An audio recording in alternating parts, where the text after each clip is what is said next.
Next story.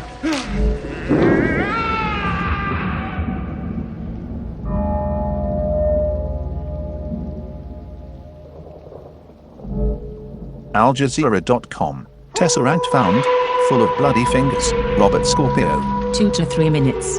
Cairo, a mysterious tesseract, a four-dimensional cube or hypercube, was discovered in a previously walled-off nook inside Djoser Pyramid, about 30 kilometers south of Cairo. The hatbox-sized cube was found with numerous bloody fingers seemingly embedded beneath its transparent surface. We're not sure how this object got here or what exactly it is, said Dr. Ibrahim Hassan, a leading physicist who is studying the Tesseract, but it's clear that it is extremely dangerous.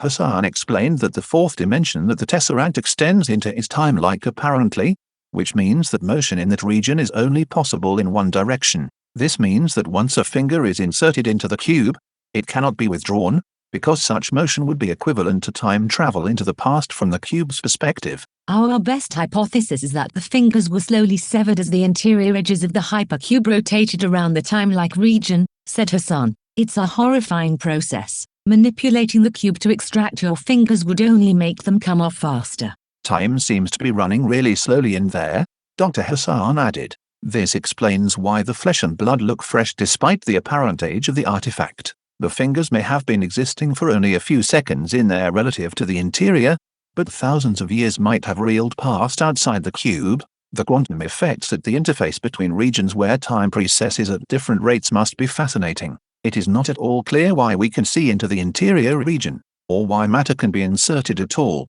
The ancient inscription carved into the book indicates that the Eta was hidden in the pyramid to safeguard it and to keep it from maiming anyone else who encountered it. Fortunately, the grisly spectacle of obviously severed fingers warned modern discoverers from disturbing the relic. It is unclear whether there is a safe way to move the cube, or whether any such move should be attempted. If the hypercube's fourth dimension is the same one we use for time, then parts of the cube may extend arbitrarily far into our past, and therefore produce unpredictable and possibly calamitous results if disturbed. The SCP Foundation has given the hypercube a tentative containment classification of Euclid, because it is considered safe if left in situ, but it is not sufficiently understood for a permanent safe classification.